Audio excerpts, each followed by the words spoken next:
Hi, everyone. We're going to get started. Thank you so much for joining us. We're really excited to have launched our virtual editions this year after a year of not being able to hold any fairs, unfortunately. We've been working really hard on this and are really excited to start a series of virtual editions with every fair. And this is going to be this is the first of our many to come. So we opened this week on Wednesday. Each day we had a separate room. So today was the opening for room 3.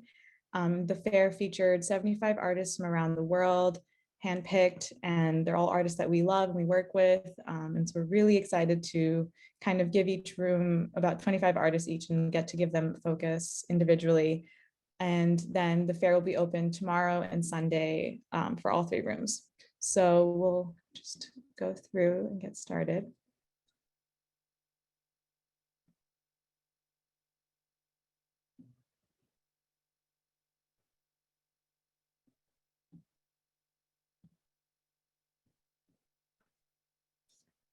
What's really exciting about this new platform and our partner that we've been working with is each booth, the venue is, first of all, amazing. I'm really excited about that. A lot of the virtual fairs that we've seen have been kind of white cube style, and this is something that I'm really excited about. It feels like a venue that we'd actually have a fair at.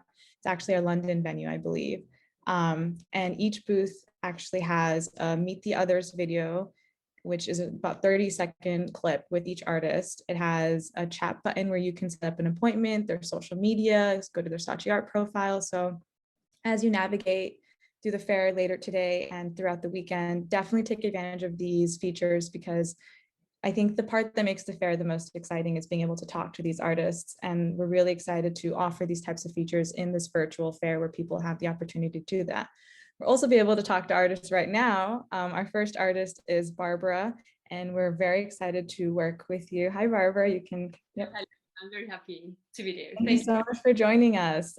So you actually haven't done an in-person fair with us yet, am I correct? No, I was Unfortunately, so you had Chicago, and this did not happen actually. So so I'm a brand newcomer, I would say. So, yeah, but you're definitely we love working with you. It's been so much fun so far. So if you want to start and tell us a little bit about your work and your practice, and then we can kind of zoom in on some of the work. Yeah, just to say a little bit about my artistic background, I studied at Academy of Fine Arts in Vienna, actually painting, but quite soon I was driven into printmaking. So from the second year on, I consider this to be my main, let's say, my main medium actually. So painting was still something that I had to do, but I would say the line drawing, and as a consequence also printmaking, which is dedicated to lines or playing with lines, was the major time that I spent on. Yeah, so that means I consider myself to be a graphic artist. Yeah, full blown. Yeah, definitely. And you can see with the work, I think that's so heavy, I feel like, and dense, and that comes from the graphic. And I think it's a strong relationship to sculpturing, actually. So when I see the material of wood, it's not only an area where you would probably plan something or work with an image, or probably transform something that you have in your mind already. You have to be prepared that the wood has a certain kind of a independent structure that you have to react to. So that wood is a substance, and it's also quite heavy. So to do these prints or printmaking in general, woodcut is not an exception. You need to have some sort of also physical strength. Yeah, you have to work with that material. You have to engage with the material, and as a consequence, yeah, I think graphic artists are more from the rough side. And no problem with that. So I guess we can talk about your work as a whole and your figures, if you want to talk about the space.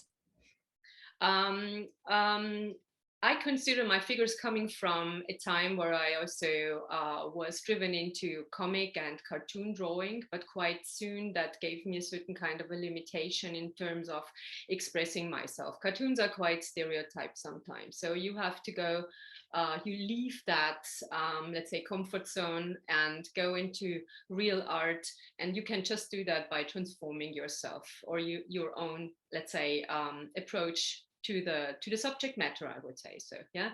And what is important for me is actually to play with negative space, positive space, so the figure evolves around those structures. And you also can probably take a little bit the system of a knot, where you have probably two strings, you play with those volumes, and it's always the same. You have two parts and you have a certain kind of a volume. So the knot is also something that I'm very much concerned about in order to achieve some, let's say, composition that I find, okay, this is good for that type of piece that I'm doing now.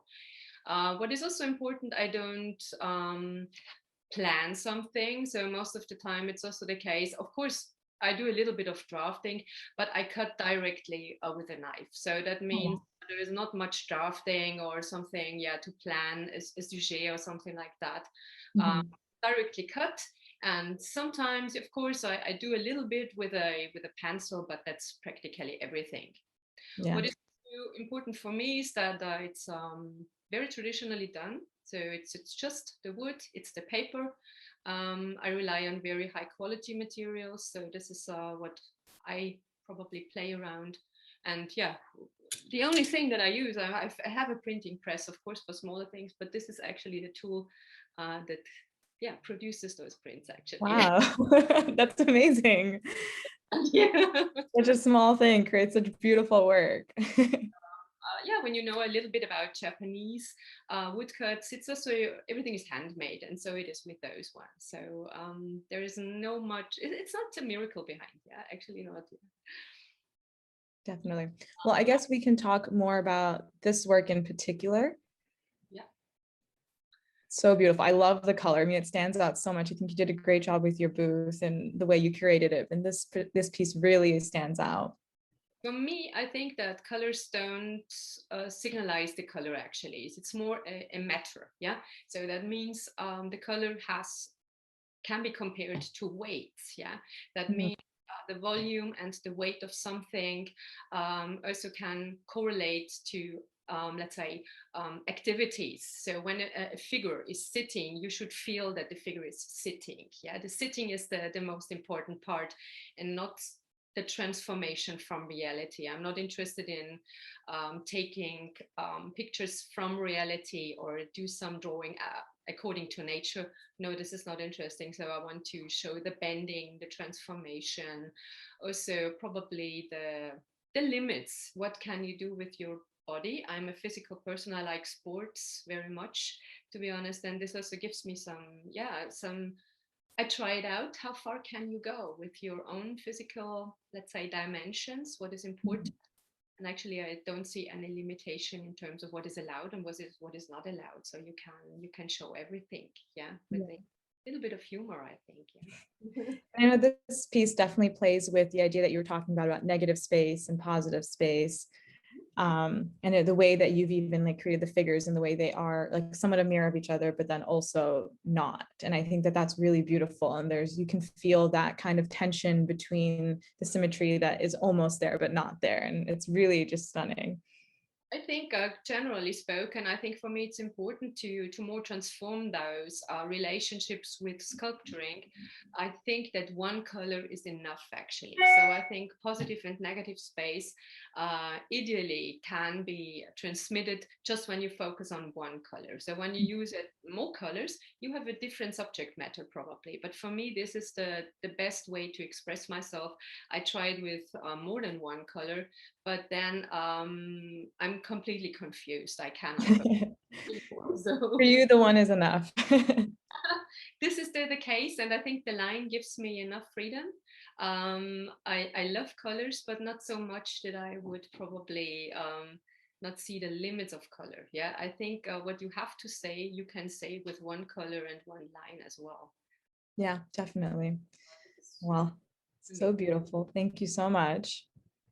I think we'll go to the next booth, but we'll have you come back on at the end, and anyone can have the chance to ask you questions and more about your practice and your pieces. Thank you. Thank you. Our next is actually Isaiah, who also works with wood blocks and engraving. So I'm just going to get this set up. Isaiah, if you want to. How are you? Thanks for joining us. Absolutely. Thanks for having me. Of course. So you've done almost every Brooklyn Fair, I think, minus a few. Almost, yeah, I think so. You're our number one fan in Brooklyn. And you're based in Greenpoint as well, right? Yep, based in Greenpoint, right near where the Brooklyn Fair is. But as Brooklyn prices continue to rise, my studio space has gotten much smaller recently. But I can imagine, especially that area. Now it's like a very great area to be. A lot of people are looking for studio spaces there. So you actually have a graphic design background as well, am I correct? I do, yeah. I've been working in graphic design for about 12 years. And in recent years, it's actually shifted even more into motion design. So design for film and television that entails title design and animation. And the I find more similarities between my fine art practice and my graphic design practice than differences. I think there's a lot of there's often sort of a rift between those two worlds, but I'm very interested in where they cross over, and how things come down to form and space and shape and color to tell a story. So in my graphic design work, it's the same. It really is the same goal and the outcome. Yeah. Except with my own work, I don't have to keep a client happy. So there's no back and forth of is this done? Is this done? You can just decide when it's done. I just have to keep myself happy, which is, sometimes easier, sometimes harder. Yeah, that's true. Well, I guess, would you like to talk about this piece in particular or? Sure. Yeah. Let's talk about that one. This piece is, so I also work a lot in woodcut, as Barbara does, and also figurative work. I've tried over the years to move away from the human body, and I always end up coming back. There always seems to be more of a story that it can tell, and more parts of it that I haven't explored yet. So this particular piece is actually part of a larger project. The poster next to it there, the Pont Rouge Portrait Project, was the entire series. These are a series of portraits based on the photography of a fantastic photojournalist, Q Sakamaki, who went down to Haiti after the earthquake in 2010. And I wanted to find a way to get involved, react to that with art. I find sometimes it's difficult as an artist to find a way to engage with trying to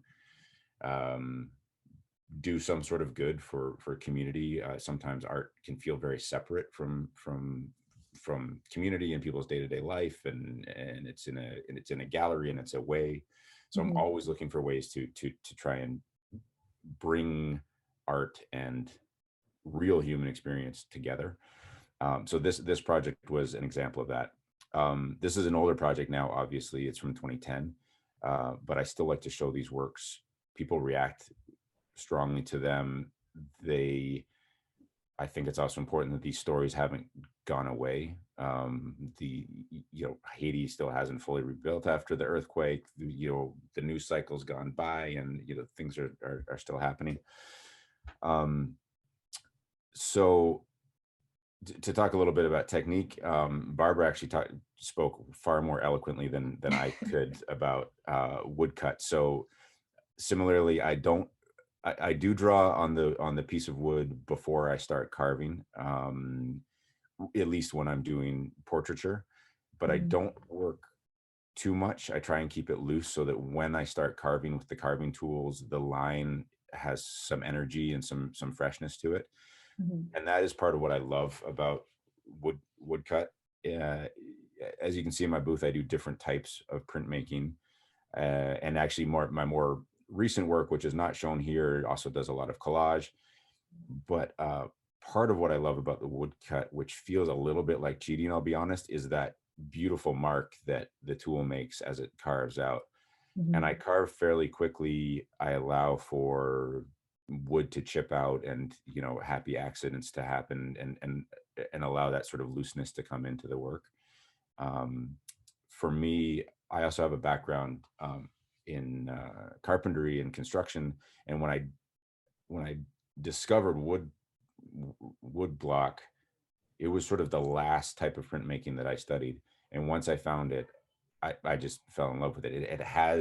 It has a bit of a sculptural feel, a bit of a building feel, that I really liked.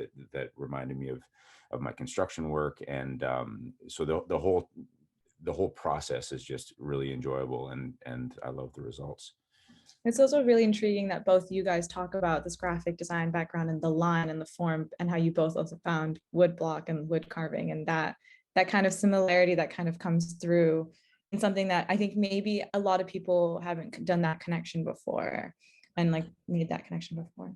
Absolutely, and there's also an incredible history of wood cut, and silkscreen to a different extent, with populist art and activist movements. And because it is a fairly low tech form of printing, it has been used historically, um, in a lot of, yeah, for a lot of causes, to get the word out. That's another crossover with graphic design, is it is a medium of poster making. So, you know, that also just fits in a lot with my ethos of trying to connect art with real life. Definitely. I also, since we have a little bit, I would love to talk about this week, which is this work, which is also behind you, I believe. Yep. And there's this, so the way you talk about bodies, I think it's really obvious that your fascination with bodies comes through, I think, with your work, with the way that you draw your figures and the shapes and the lines. So would you mind talking a little about this work as well? Sure. Well, when Barbara was talking about color, I mean, I am completely scared of color. Um, you know, I'll say that now. To other people, I would say, "Oh no, I'll give a justification for working in black and white," but really, color just totally intimidates me. Painters just blow my mind with their elaborate palettes. I do love working monochromatic, but this piece for me was a challenge to try to overcome my fear of color. So I used a lot of color. Yeah. This is a 12 color silkscreen print. Um, Wow. and also with the silkscreen process, it forces you to think about the color and how it interacts very carefully, because every single screen, you know, every color is its own screen. Its own stencil. Mhm. So you have to think about how it's going to interact with each other, how it's going to layer, how it's going to blend with the color below it.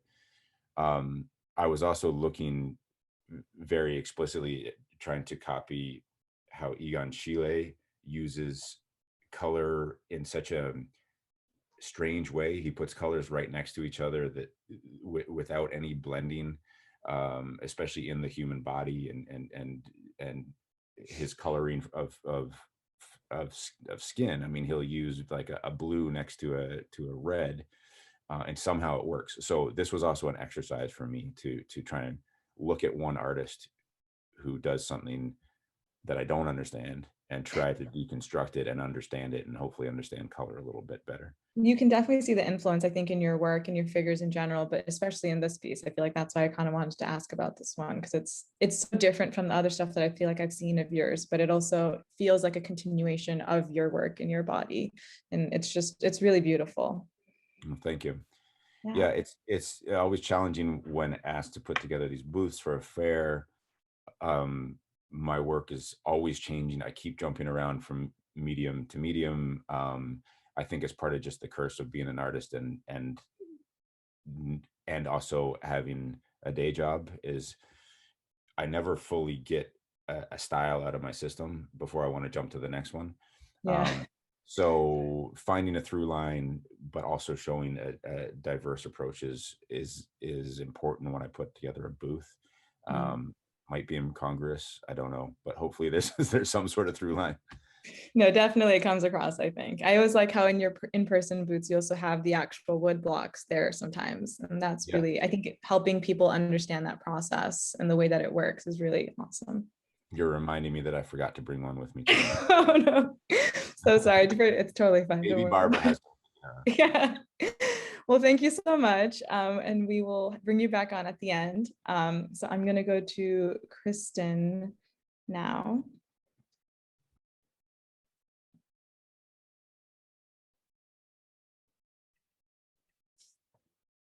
Hi, Kristen. Hi. Thank you so much for joining us. Oh, thanks for having me. Of course. So if you want to give us a little bit of an overview about your work to start us. Yeah. So I'm Kristen Moore. I am based in Dallas, Texas, and a lot of my work is about my time spent living in California and also being born and raised in Texas. So I did a lot of driving and flying back and forth. So that kind of led to me looking at the world from a distance and kind of taking things in as an extended landscape with these cinematic skies and kind of floating on nostalgia and longing for different locations. So that's really where the gist of my work comes from.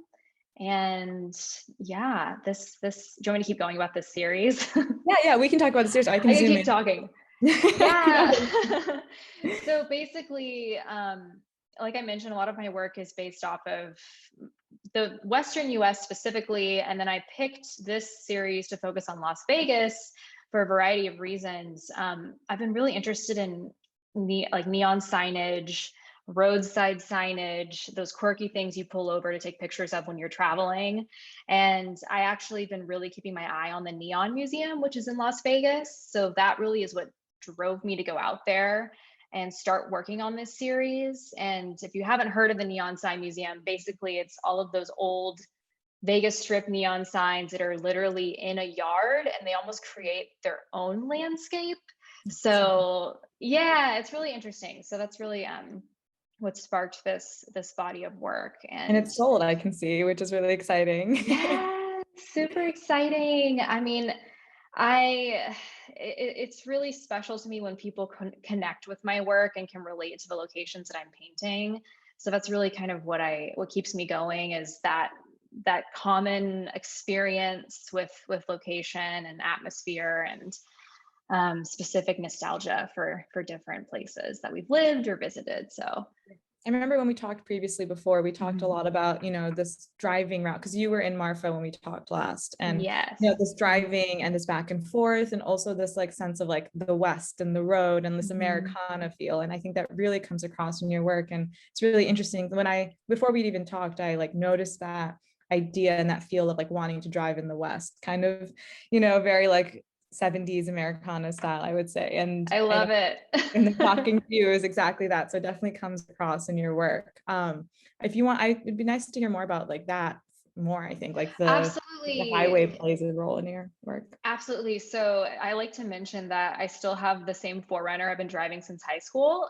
And so that car I've taken to Marfa probably 10 times, driven to LA and back 4 or 5 times. And it really, like, that classic American road trip is really starting to come out in my work. And I think that really sparked from learning about Ed Ruscha when I was in grad school at Otis in Los Angeles. So, I mean, he's originally from Oklahoma, now based in Los Angeles, obviously. But I remember looking at, oh gosh, it's the Every Building on the Sunset Strip book or his accordion book when I was in Los Angeles at school. And I was like, wait, you can just go and explore the landscapes around you and make work from that? That's awesome. So, and it's something I'd already been doing because, when you're on road trips, you're constantly taking pictures on your phone. And so basically what I'm doing is whatever sparks me as interesting or quirky or memorable, I'll take a picture of that while I'm either driving or even flying sometimes. Sometimes they're from the air. And then I kind of just hone on those, what I call like magical feelings or atmosphere that you get from the actual paintings or from the locations. And then I translate that into the paintings.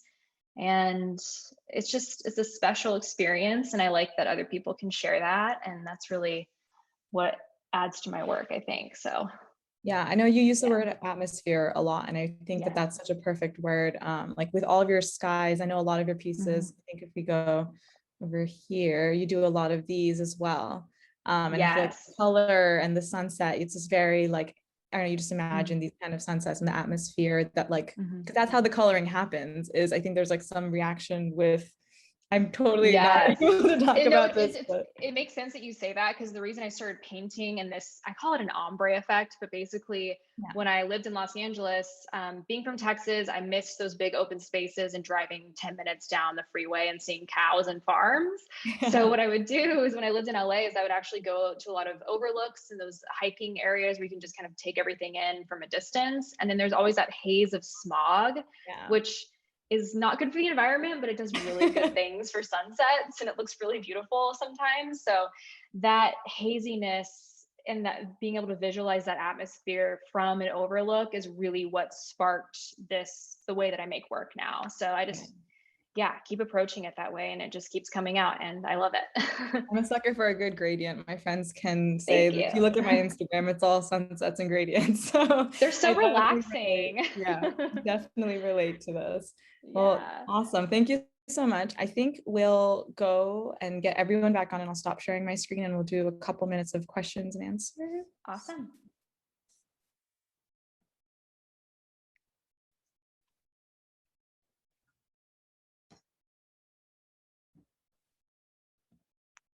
So we'll go to the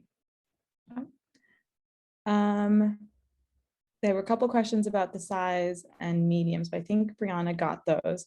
I guess we can talk a little bit about, this is a question that like every panel I think in the last year has been talking about, but I guess how has COVID affected your work? I know Kristen, you're still working from pictures and stuff, so has it like translated through in any other way, or? It's interesting because I take so many pictures when I do travel that luckily I've had a backlog, but this newer Vegas series that I did, I actually went out there during the pandemic when everything was at 25% capacity, and it was really almost eerie but interesting to see a city that's normally so lively be so empty. So that's been interesting to think about, kind of like this iconic solitude, I guess. So that's been one thing that's changed over the past few years, or that past year. Yeah. What about you, Barbara? Have you found COVID to affect your work in any way? I must add, I live in southern Alabama, so that means not that many people in general. Not really, actually. So from a personality related side, I'm used to be on my own, actually. So I think so this did not change. So I think when me and my family still lived in places like Sao Paulo in Brazil, of course it would have affected me probably more seriously. But now, as we live here in southern Alabama, as foreigners in the US, I do not have that thousands of relationships in general. So this is a normal situation for me. So to answer the question, no, it did not really. I thought about it. It might affect me, and I thought about what, but it did not really affect me. I had to fabricate something probably. So no, it did not affect me. So it was very inspiring, I must say. Yeah. Yeah. What about you, Isaiah?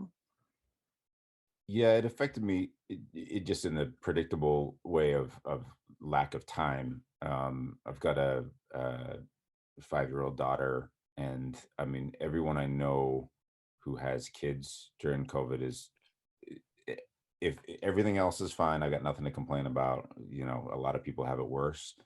It's just you now have a child at home. School is, sometimes in, sometimes out, sometimes remote. So yeah, so I've been busy, destroying her education basically. So Yeah, just sure.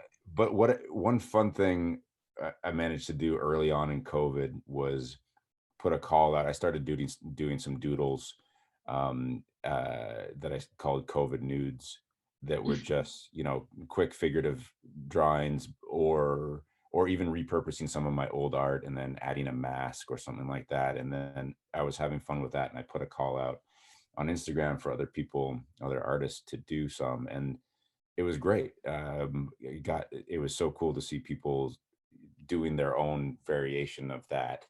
And it was sort of like the best part of social media, which I usually hate, actually seeing this sort of creative collaboration or conversation going on.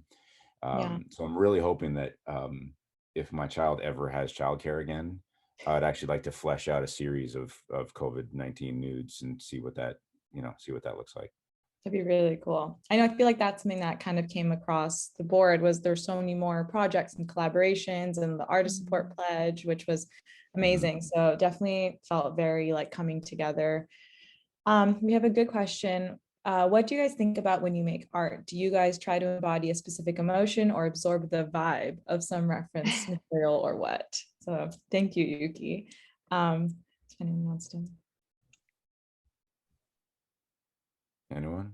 Anyone, everyone? I mean, I guess that question I feel like really resonates with what I do. Is I really love the vibe of the locations that I paint. That's why I paint them. So I really think that word, the vibe or the atmosphere, is really what I focus on and go off of. Definitely. For my work, this might break the mystique of art, but I'm completely inspired by the actual imagery. So I might not have a theme or an idea in mind or a meaning in mind or even a vibe in mind. I can picture, the thing on the page, and I want to get that on the page. And then as I'm working on it, sometimes it develops more of a story or more of a meaning. But it definitely goes image first, and then meaning and vibe and mood after. Mm-hmm. Cool. And for me, it's, I would say, I think environment or setting is completely unrelated. So that means you never see a background. You will never see a reference to any sort of, let's say, actual situation. It's just the people or the figures as representatives for people that I'm trying to, let's say, play with like clay. This is what there's no relationship with any sort of real life situation. Yeah. Definitely. Well, I don't know if there's any other questions, but Brianna has shared the Saatchi art links in the chat, and the artist room 3 is open today, and then all rooms are open tomorrow and Sunday. So definitely please check out these artists, check out their Saatchi art profiles, go through the fair. We're really excited about it. Thank you guys so much for joining us. Thank really you for having us. such a fun conversation, and good luck, stay safe. All right. Talk soon. Have a good night. Bye. So